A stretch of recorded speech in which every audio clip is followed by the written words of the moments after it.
And now, live from the studios of Freedom's Phoenix, Ernest Hancock.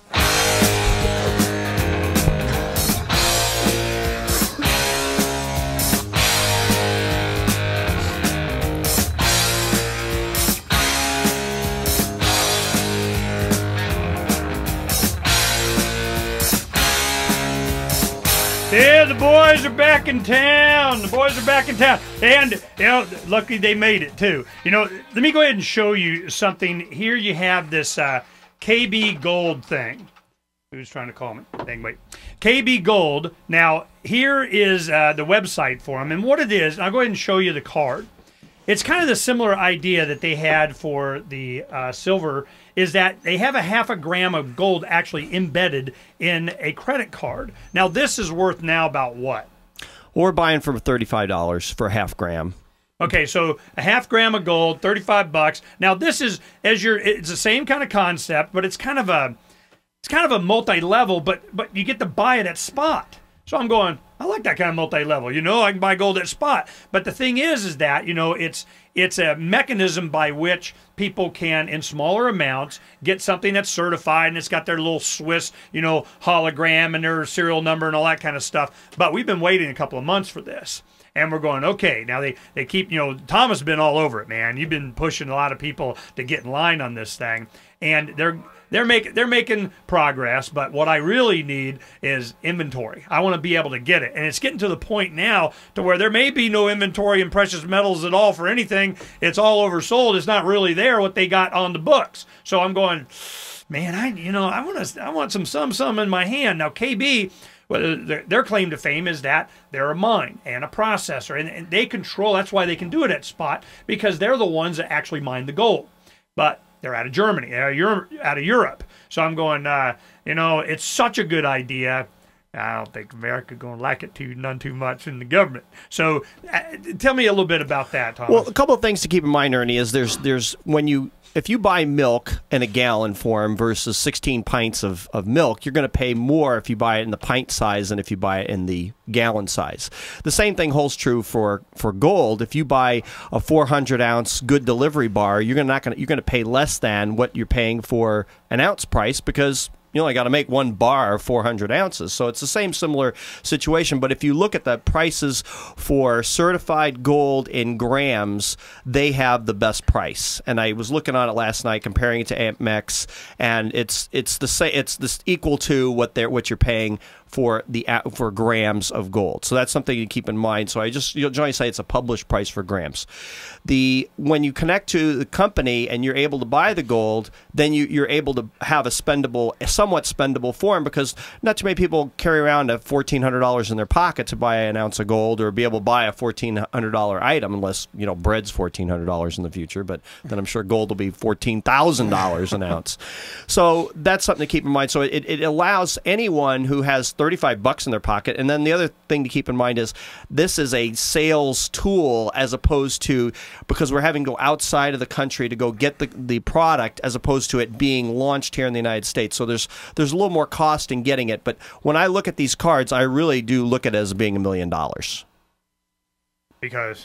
Because in future value of what the potential is for people, because when I had a direct mail company, I had 9 people banging on the phone. We were making a lot of money. But the thing is, if I trained as a good salesman to sell direct mail very well, then inevitably they would quit and go start their own direct mail business, and now they're in my instant competition. Well, with this, I want people to do better than I'm doing, and I will help them. I want people to find people that are going to be able to just tear it up and make a lot of money. This whole concept, I mean, it was. I'll tell you where I first saw the idea. It was last year, almost a year ago at PorkFest, where Shire Silver was doing, you know, strips of, you know, like threads of gold or strips of silver and so on. And the idea, when we had the certified gold going in here, oh, okay, that's a good idea. Then the dimes.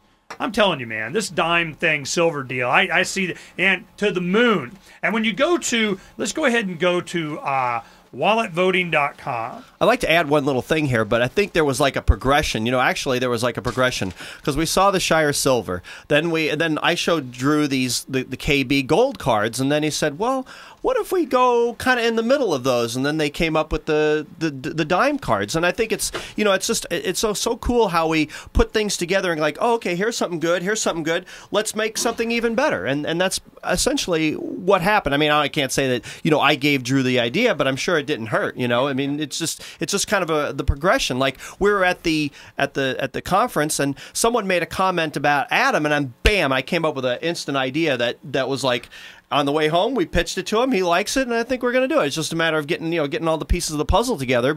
And it's going to be a totally new way of reaching people to be in the movement that no one has ever done yet. There's been a lot of times that medals have kind of eked their way into the mindset of the people. I remember when I was in high school, and I graduated in '79. That's when gold went to 800 and something, and I remember silver peaking over 50, 60, 70 in one day. It was something stupid. You know, even Jerry Williams was talking about this morning. Yeah, I sold some silver back in the day over $50 an ounce, man. You know, I mean, so it's happened before. But they learned their lesson from the Hunt brothers as they were cornering all the contracts. The federal government came in and said, when you did that was like a conspiracy. It was bad. You predicted, something we didn't want you to, and guess what? All those contracts are null and void now. So now I'm going, I don't think this contract thing is going to work. I think people are going to want it. Boom! In their hands. Boom! Right here. So I'm really supportive of what you're doing, and you guys have really committed to this. Especially Nick and Drew. Tell me, Nick, you on board with the silver thing? It's a long-term thing, even though Ernie's bank kind of screwed you this last weekend. How's that working out? Yeah, I'm sticking with silver. I just got to make sure that I keep my silver separate from the coin silver application silver.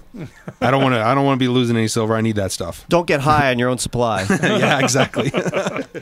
Well, so what do you think the future is? What's some of the ideas you guys got coming? Because we've already had people, one in Pensacola, a guy sent us something. We had another guy in Missouri that's doing the same kind. You guys inspired them. They're using, he goes, we're going to rip off your term wallet voting. Yeah, this has gone spontaneous order. I mean, it's in the. It's still kind of not everyone. Oh, all right. Ernie wants me on camera so my adoring fans can see me. Hi, ladies. No, seriously. Pork Fest.